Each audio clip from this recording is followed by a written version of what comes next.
Hello friends. जैसा कि हमने पिछले पोस्ट में एक वीडियो में देखा था कि हम कैसे पावर पॉइंट को अपने लैपटॉप में start- अब हम देखेंगे कि हमें उस पर काम कैसे करना है।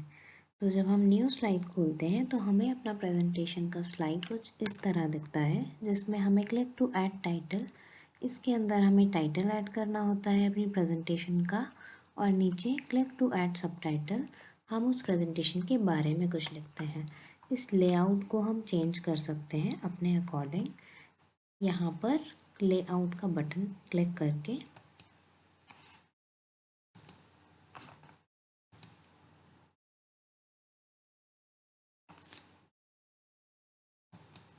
ये देखिए, हम इनमें से कोई भी लेआउट अपनी प्रेजेंटेशन की स्लाइड के लिए चूज़ कर सकते हैं।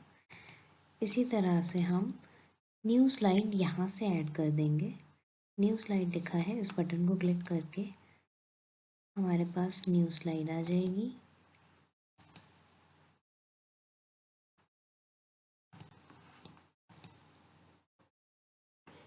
और हम अपनी न्यू स्लाइड का भी लेआउट उसी तरह चेंज कर सकते हैं जैसे हमने पिछली स्लाइड में दिखाया था। आइए अब हम एडिट करके देखते हैं इसको। जैसे कि हम यहाँ टाइप करते हैं MS।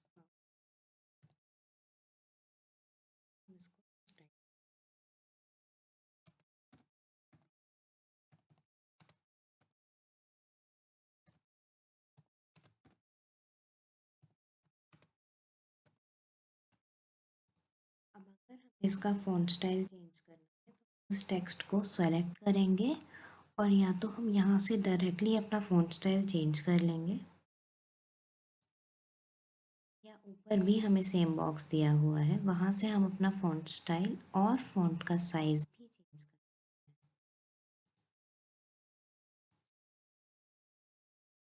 अब हम अपनी दूसरी स्लाइड का लेआउट चूज़ करते हैं। जैसे कि मैं two content content with caption वाला लेआउट चूज़ करती हूँ। और अब हम देखते हैं कि हम कैसे लेआउट को भी अपने हिसाब से थोड़ा सा चेंज कर सकते हैं। तो देखिए, अगर हमें टाइटल यहाँ पर नहीं रखना है तो हम इस बॉक्स को यहाँ से शिफ्ट भी कर सकते हैं।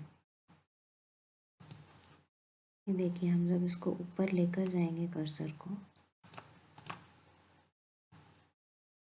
हम इसको यहाँ से कहीं भी मूव कर सकते हैं।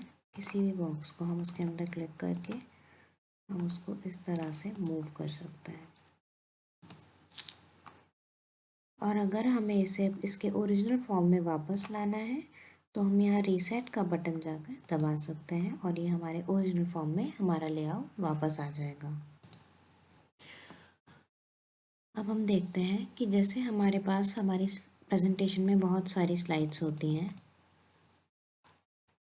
और हमें उनको क्लासिफिकेशन देना है। जैसे कि इंट्रोडक्शन में अगर हमें ऊपर की 3 स्लाइड्स ही यूज़ करनी है तो हम उनको सेक्शंस में भी बांट सकते हैं, और उसके लिए हमें ये सेक्शन का बटन दबाना होगा। तो यहाँ ऊपर अनटाइटल्ड सेक्शन आ जाएगा। अनटाइटल्ड सेक्शन को जैसे कि हम नेम दे देते हैं इंट्रोडक्शन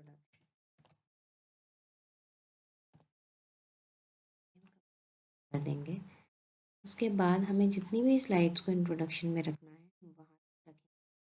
जैसे कि हमें थर्ड और फोर्थ स्लाइड को अगर इंट्रोडक्शन में रखना है तो हम पर क्लिक करें। यहाँ पर दूसरा सेक्शन ऐड कर सकते हैं, ऐड सेक्शन, और हम इसको भी उसी तरह से नाम दे देंगे जैसे कि बॉडी ऑफ द प्रेजेंटेशन।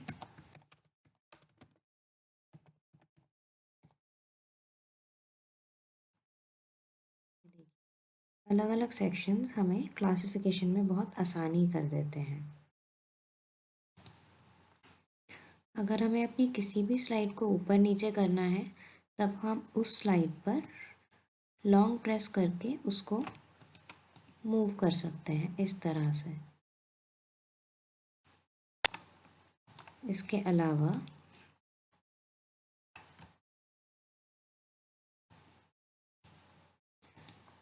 अलावा अगर हमें अपने किसी भी सेक्शन का नेम चेंज करना है तो हम उस सेक्शन पर जाकर रीनेम सेक्शन पर क्लिक कर देंगे और उसका नेम चेंज कर देंगे। नेम पर क्लिक कर देंगे तो ये देखिए नेम चेंज हो गया है। हम इनको मिनिमाइज भी कर सकते हैं यहाँ पर क्लिक करके। सेक्शंस बनाने से हमें प्रेजेंटेशन के वक्त नेविगेशन बहुत ही आसान हो जाता है। हम डायरेक्टली देख सकते हैं कि हमने कौन सा पार्ट मिस कर दिया, तो we can directly move on to that part. इसके अलावा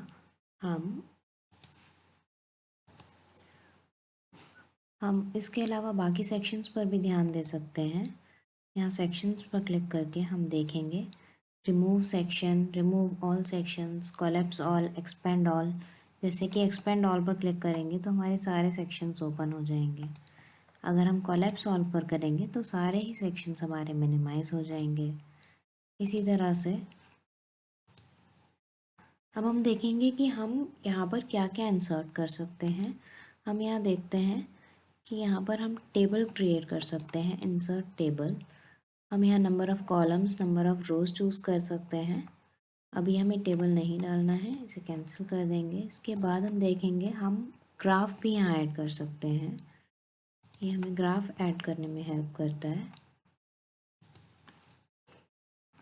यहाँ से हम कोई भी चार्ट चूज़ कर सकते हैं और वो ग्राफ यहाँ ऐड हो जाएगा। इसके बाद यहाँ हम देखेंगे कि हमें अगर कोई भी स्मार्ट आर्ट ऐड करना होता है वो हम यहाँ से ऐड कर सकते हैं। इसी तरह से कोई भी पिक्चर या वीडियो, हमें सारे ही ऑप्शंस यहाँ पर दिए हुए होते हैं। इसके अगर हमें अपनी पावर पॉइंट स्लाइड में पिक्चर्स ऐड करनी है तो हम अपनी स्लाइड पर क्लिक करेंगे और इंसर्ट पर जाकर हम यहाँ से पिक्चर्स चूज़ कर सकते हैं। हम यहाँ से शेप्स भी ऐड कर सकते हैं।